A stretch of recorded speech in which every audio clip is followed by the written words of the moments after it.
జనసేన కీలక నిర్ణయం తీసుకుంది. తెలంగాణలో జనసేనను సంస్థాగతంగా బలోపేతం చేసే దిశగా మున్సిపల్ ఎన్నికల్లో పోటీ చేయాలని నిర్ణయించింది. పార్టీని సంస్థాగతంగా బలోపేతం చేసేలా కమిటీలు ఏర్పాటు చేయనున్నారు. ఎన్నికలకు తక్కువ సమయం ఉన్నందున ప్రతి సైనికుడు వీర మహిళ ఉత్సాహంగా ఎన్నికల ప్రచారానికి సిద్ధం కావాలని జనసేన నేత పిలుపునిచ్చారు.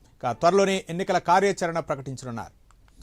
ఇదే అంశానికి సంబంధించి మరింత సమాచారం మా ఇన్పుట్ ఎడిటర్ నరసింహారావు అందిస్తారు. నరసింహారావు, తెలంగాణలో జనసేనను మరింత బలోపేతం చేయాలని చెప్పేసి నిర్ణయించారు. ముఖ్యంగా త్వరలోనే మున్సిపల్ అదేవిధంగా గ్రేటర్ హైదరాబాద్ కి సంబంధించి ఎలక్షన్స్ రాబోతున్న నేపథ్యంలో పట్టణ ప్రాంతానికి సంబంధించి పార్టీ బలోపేతంపై పార్టీ ఇప్పటికే కొంతవరకు కసరత్తు చేసి ఈ రోజు ఒక కీలక సమావేశం జరిగింది. ముఖ్యంగా తెలంగాణ ప్రాంతానికి సంబంధించి యాక్టివ్ గా ఉన్న నేతలతో పార్టీ నాయకత్వానికి సంబంధించిన కొంతమంది నేతలు ఈ రోజు భేటీ అయ్యారు.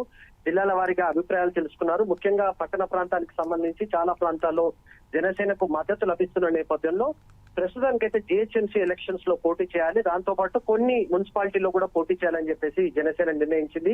గ్రేటర్ హైదరాబాద్ కు సంబంధించి దాదాపు 300కు డివిజన్లు ఉన్న నేపథ్యంలో అక్కడ పోటీ చేయడంతో పాటు తెలంగాణలో ఇతర మున్సిపాలిటీలకు సంబంధించి ఇతర కార్పొరేషన్లు ఎక్కడైతే ఉన్నాయో అక్కడ కూడా పోటీ చేస్తామని చెప్పేసి రాష్ట్ర నాయకులు చెబుతున్నారు. అయితే దీనికి సంబంధించి ఒక కమిటీని కూడా నియమించారు.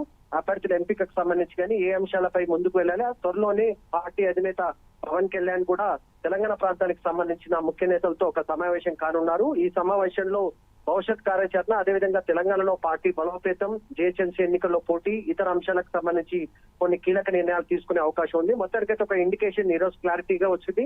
తెలంగాణ ప్రాంతానికి సంబంధించినంత వరకు బలోపేతం కావడంతో పాటు ఎన్నికల్లో పోటీ చేయాలి, ముఖ్యంగా జిహెచ్ఎంసీ మున్సిపల్ ఎన్నికల్లో పోటీ చేయాలని చెప్పేసి జనసేన పార్టీ నిర్ణయించింది. Right, thank you Narasimha Rao.